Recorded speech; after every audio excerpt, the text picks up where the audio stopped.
Welcome to the Center for Spiritual Living. We're right here in downtown Napa. I'm Reverend Jay Lang, and I'm the spiritual director of the center. We are an open community that embraces all faiths, cultures, and orientations. We think of ourselves as a center for everyday spirituality because we offer transformative methods for joyous and meaningful living. Individually and as a community, we are seeking to be the peace, love, and joy we want to experience in the world. So welcome. I'm so glad you've joined us today. Thank you. So today my talk is the way it works. Now last week I told you that I had lost it, but I found it.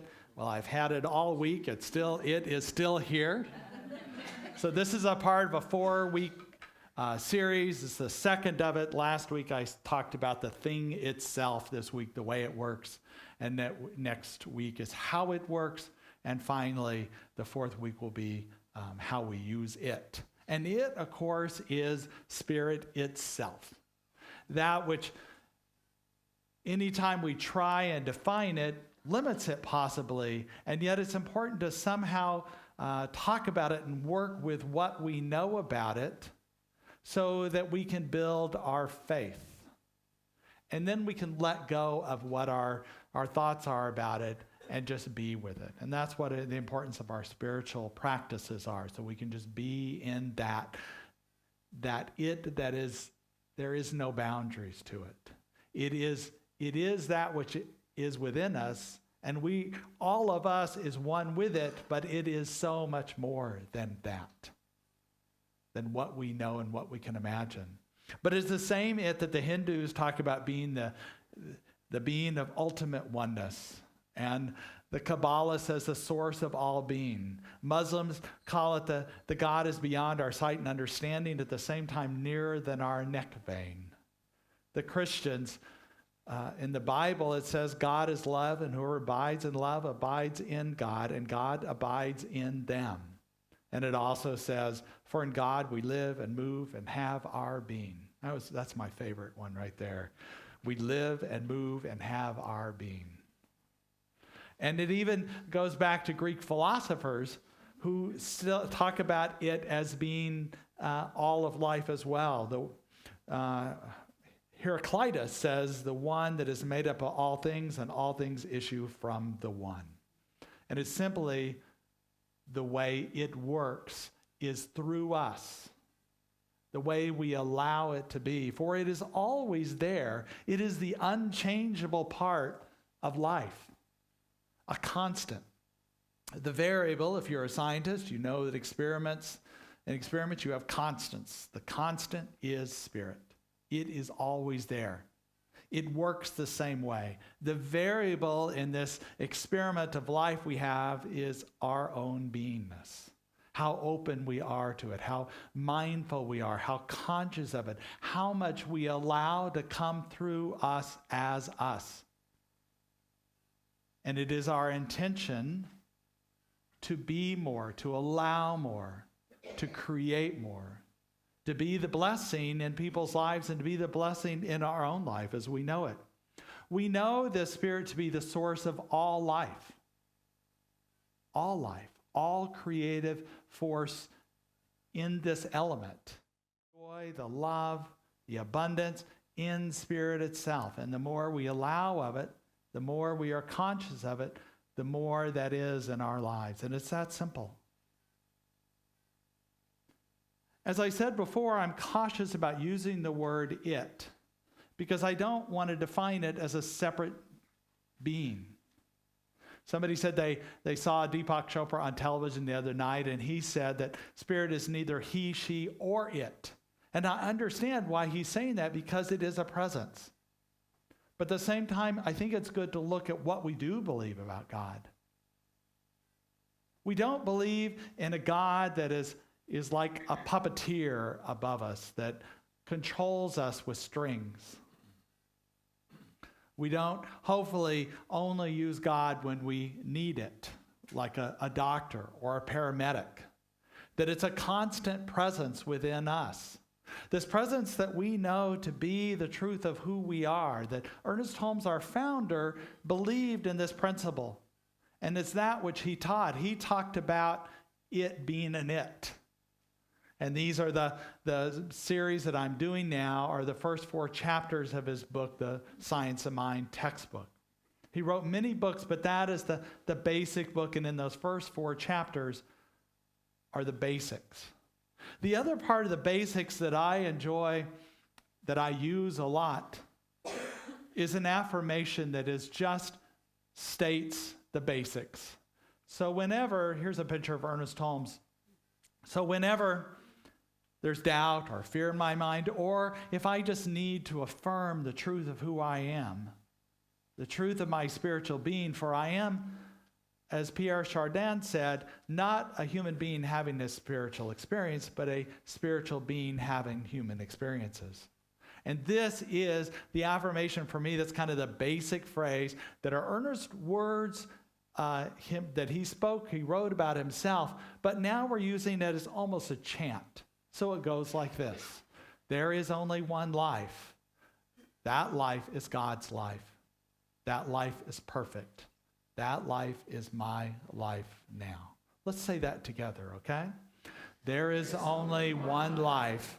That life is God's life. That life is perfect. That life is my life now. So you can see how declarative that is, how clear that is. There's no wavering on that. And this little affirmation I can use just at a moment's notice, at a second's notice, that I can come back and know this truth about me. The life that is true, the spiritual being that I am at the very base. So let's say it one more time, and this time actually, let's do it in three times, and immediately upon finishing one, we'll go right back into the next one, okay? So together, there is only one life. That life is God's life. That life is perfect.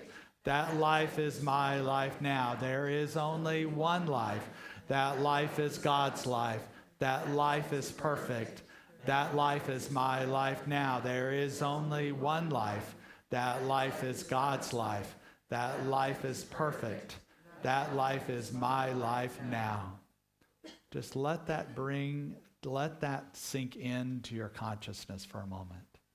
That life is our life right now, in this moment, that we know the truth of our beingness. So during the rest of this talk, every now and then I'll ask you to repeat that. And the cue word is because, okay? So every time I use the word because, you're going to start with that. Okay, you ready? So we're going to practice that. Because there is only one life. That life is God's life. That life is perfect. That life is my life now. Awesome. You did a great job. I'm going to test you later, though, so be ready. So we know God is not a puppeteer, and hopefully we're remembering this with this kind of affirmations at all times. Now, as I said, anytime we try and define spirit, we're limiting. And yet sometimes I liken God to be like my grand dog, Emerson. There's a picture of him here. We're out on a walk. Emerson's a great dog, and like a lot of dogs, if I just mention the word walk or, treat or get out his Frisbee, he's ready to go. And to me, that's like spirit. The spirit is always ready. It's us that has to turn to spirit. It's the constant, remember? So we just open up and spirit's ready to go on a walk, to be a companion, to open up, to be through us, to express through us. Now, I want to be careful and I'm not saying that God is a dog or God is one of our pets. But within our pets are spiritual aspects. They are spiritual beings, just like we're spiritual beings, because all life has this spiritual essence in it. So we can see that in our pets. Now, I did hear about a dyslexic agnostic that spent his evenings trying to figure out whether there was a dog or not. Dyslexic, trying to figure out if there was a dog or not. Yeah, okay. I had to explain that a couple times to the first service. You guys were a little quicker. That's good.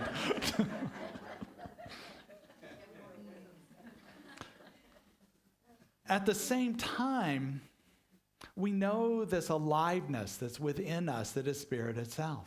And the more we step out of the way, the more we leave our little mind out of the way and allow a greater sense of Spirit to come through us, the more we can be this presence of Spirit, the more we can realize the spiritual presence, the spiritual being that we are. We are each a individualization, a particularization of Spirit. I often liken it to the light that comes through, that God is light, that when light shines on a cloud bank or something, it produces a rainbow, the many colors of the rainbow. So we are like those individual colors in a rainbow, whether it be indigo or orange, that we have a unique expression of the divine, and yet we are just light. We are that white light that's coming through, that's divided into the many colors of humanity that we are.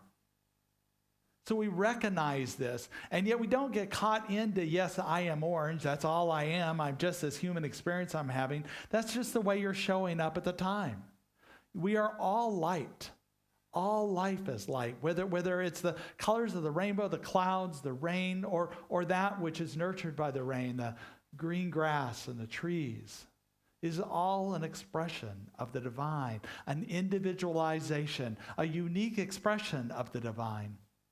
I heard a story of a kindergarten class where the kindergarten teacher was going around looking at her children as they were drawing pictures, and she came upon a particular girl who was very intense in her drawings with lots of color and images, and she was curious, so she asked her, well, tell me about your drawing? She goes, oh, I'm drawing a God. And she went, wonder if she should say something. She goes, well, nobody really knows what God looks like. Without missing a beat, the little girl looked up at her teacher and said, they will in a minute.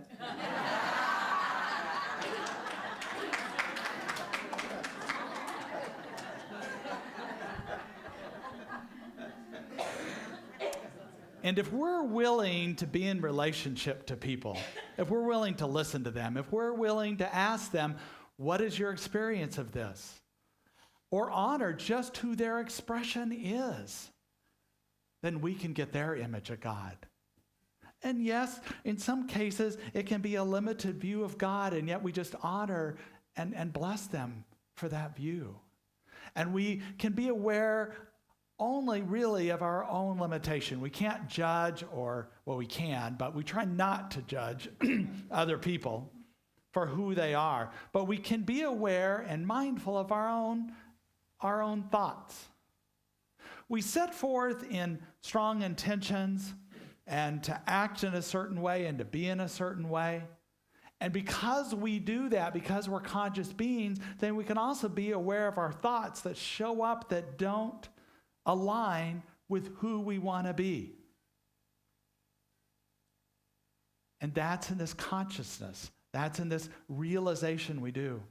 When I was a young teenager of 16, I went to high school in the 70s, and this was after the civil rights laws had been passed, all the marches, and even after the assassination of Martin Luther King Jr.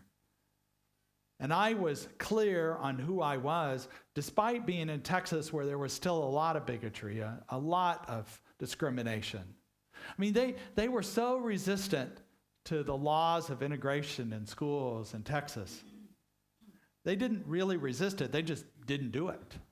And despite the federal government withholding highway funds and different kinds of project funds, they continued to be absolute that they just weren't going to do it. It wasn't, interesting enough, until the segregated schools started losing football games to the integrated schools that they changed, right? Sad, but true. So after integration, I went to an integrated high school in Texas, and I prided myself around being a liberal, free-thinking person and wasn't, bigoted or held anything against any race or religion, despite growing up, in a family, particularly my father was a prejudiced man. And I was at church one day, and we had a young liberal youth minister who showed us a slide on the wall. And when I'm talking about slide, I'm not talking about PowerPoint, but I'm talking about, the old slide thing that went cha-chunk, cha-chunk, and had the little cardboard slide. That dates myself there. But it was a slide of a picture of a train or a subway where somebody was holding a knife, and they were holding up somebody, and there was people who were afraid, and they showed it to us for about 30 seconds or so, and then turned it off and told us to write down what we remember from slides. So I wrote down about, there was a black person holding a knife, and the white person was scared, and there were all people that, and I wrote that down, And then they turned the slide back on. Guess who was holding the knife? Well, it was awakening to see that it was a white person holding the knife to me. Somewhere in my belief system, I turned it around. It was an awakening because that's not who I thought I was. And yet I was this person, and yet there was this belief system in me that didn't align with who I wanted to be, who my intention was. Well, that was a tremendous awakening for me. That was even before I knew much about spirituality. And I really resolved myself to pay attention to my thoughts, and really was able to. Things still come up, and I'm still aware of that. And I notice it, and I don't let it affect my behavior. But just acting as if is not enough sometimes. We need to be aware of our thoughts and make our thoughts align with that which our intentions are, to be mindful of that. And this is a mind tool in that way, and yet the mind itself can be a trap, because our individual mind, our little mind, can be judgmental or arrogant or feeling separate from people.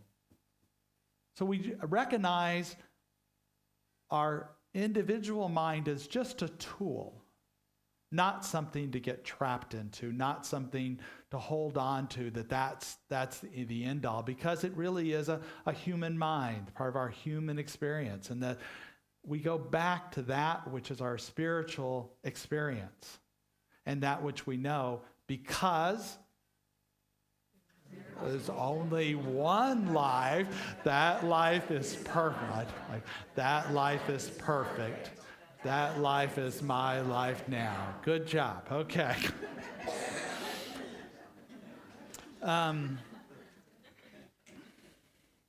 Last week I talked about when we trust in Spirit, we are happier. So we don't have to think about it a lot. It's also true, the more we allow a Spirit in our life, the more of God we can realize. We can actualize. We can live from. And what's interesting, it becomes a reminder in our lives that we're not only a mirror for Spirit, we're a mirror for other people's spirituality, and we are willing to be a mirror for other people as well. It's in this life we live that we open up to a greater expression of the divine. And there's all these different religions that, although aspects, including religious science, aspects or people within those religions can be limiting in their beliefs, and yet they're expressing the divine in perfect ways.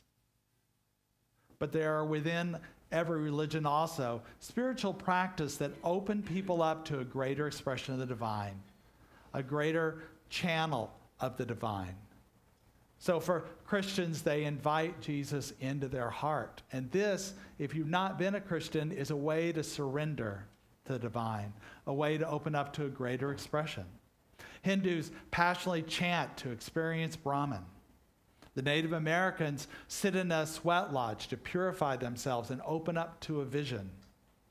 The Buddhists, they meditate on nothingness, and in that nothingness is everything.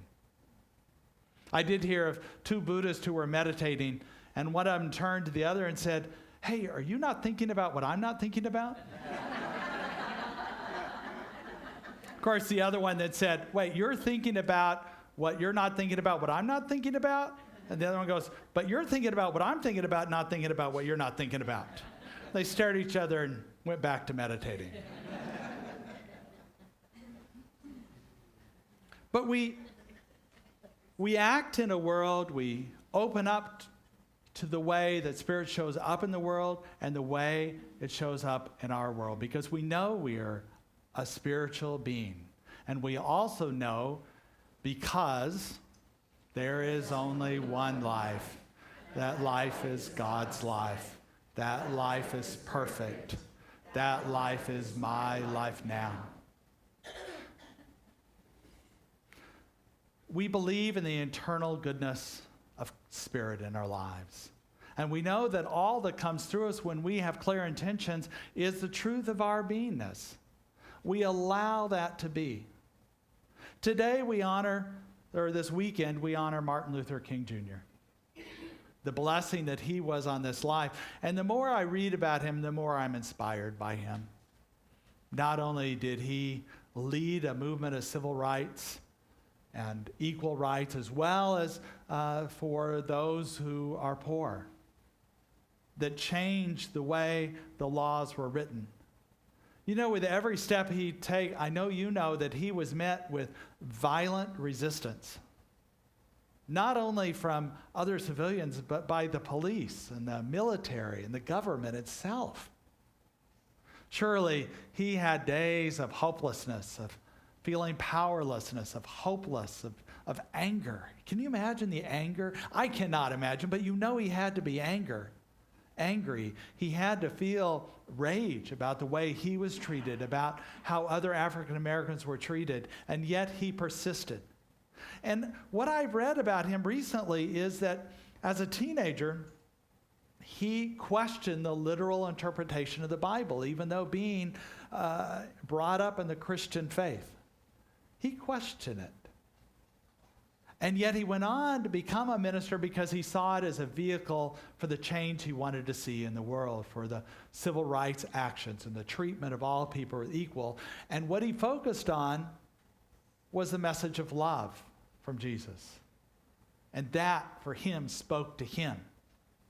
You know, just by assuming, and by some of his own admission, that he had moments of doubt and anger. And he had to let that go in order for this bigger vision to come through, this bigger movement to come through him as a leader. And we honor him and bless him in all he did. And some of this I can assume simply because of some of his quotes. So this is a quote of Martin Luther King, that every genuine expression of love grows out of a consistent and total surrender to God. We believe that 100%. When we surrender on a daily basis to what limits us, the things that stand in our way, our thoughts that stand in the way of a full expression of the divine, we surrender it and we allow more love to come through, more light to come through. He also said, peace is not merely a distant goal that we seek, but a means by which we arrive at that goal. Boy, that's talking about us being peace, right? We've talked about that. When we are being peace, then we can create peace in the world, but first we have to find it in our own heart. He had to find that peace in his own heart before he could preach, before he could advocate, before he could demand equal treatment of other people. He had to find the peace within him, which allowed a greater sense of the divine, which I know Spirit led him, guided him to speak, because his words were so articulate. I mean, he was a good speaker, no doubt. But there are phrases that he said that had to come from the divine because it was beyond what an individual could say. He was a spokesperson for a culture, for a period of time. He also said this, that darkness cannot drive out darkness. Only light can do that. Hate cannot drive out hate. Only love can do that.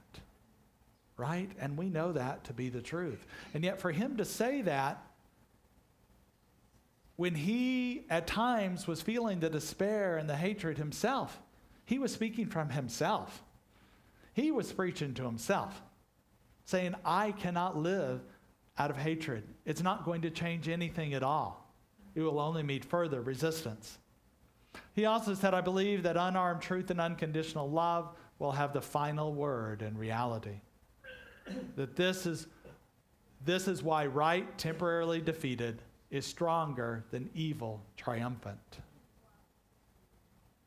Now, I don't know if he really believed in, quote, evil, but to him, evil was this bigotry and discrimination that he experienced himself firsthand, and for a culture of his family, of his friends, of his community. And yet he spoke clearly that really the unconditional love and the unarmed truth, for the truth speaks for itself, it will set us free. At the end of this service, we're going to, instead of the peace song, we're going to sing "We Shall Overcome" in honor of him, in honor of what he was able to overcome in his individual self and what he did in leadership for that. It's a powerful song, and it brings forth what is the truth of who he is. Martin Luther King Jr. is also quoted as saying, "I've decided to stick with love, for hate is too great of a burden to bear." It's true. Yesterday we had a great workshop on forgiveness. It allowed people to see things that stood in their way of a greater expression of the divine. There's so many tools we have, and that's the basis of our religion, is offering tools, offering methods, practical methods that we can walk that which we claim we are. That which we know to be the truth of our being, and it's this we allow, this we have a greater expression. Because we know that there is only one life. That life is God's life. That life is perfect. And that life is my life now. And the way it works is to allow God to use us, allow God to be through us in whatever way that it chooses to reveal itself. And we honor it and live it and be it. So I'm going to have you listen to a chorus by a previous chant we had about using me. And just reflect on what this spirit that's going through you is, that's using you, the way it works through you as you. Use me, oh God, I stand for you. Here I'll abide as you show me all that I must do. So we just step into a moment of prayer. We know the truth of our being, that we are a spiritual being. We can feel this. We feel God's willingness to play with us, to meet us, to walk with us, to be our companion, as it is through us. And we know that whatever we need to let go of, whatever beliefs we need to let go of, whatever we need to heal, forgive, live more fully, that it is revealed to us, because that is the nature of spirit, that it reveals whatever we need to know in the moment. Whatever that is, I know it is healed. I know it is cleared. All is forgiven, because it is us that simply needs to let go, and God is ready to move through us, as us, at a moment's notice, at a second's notice. And it is that we allow in this very moment to be this expression of the divine, the expression of beauty that is in life. We recognize it ourselves. We recognize it in all people. Thank you for watching us today. I'd like to offer you an invitation to come visit us in person on Sunday mornings at 9 or 10:30. You can also visit our website or give us a call. We'd be glad to talk to you to give you more information. Until we meet in person, please know that something wonderful is happening through your life right now, and that something is Spirit itself. Blessings and love always.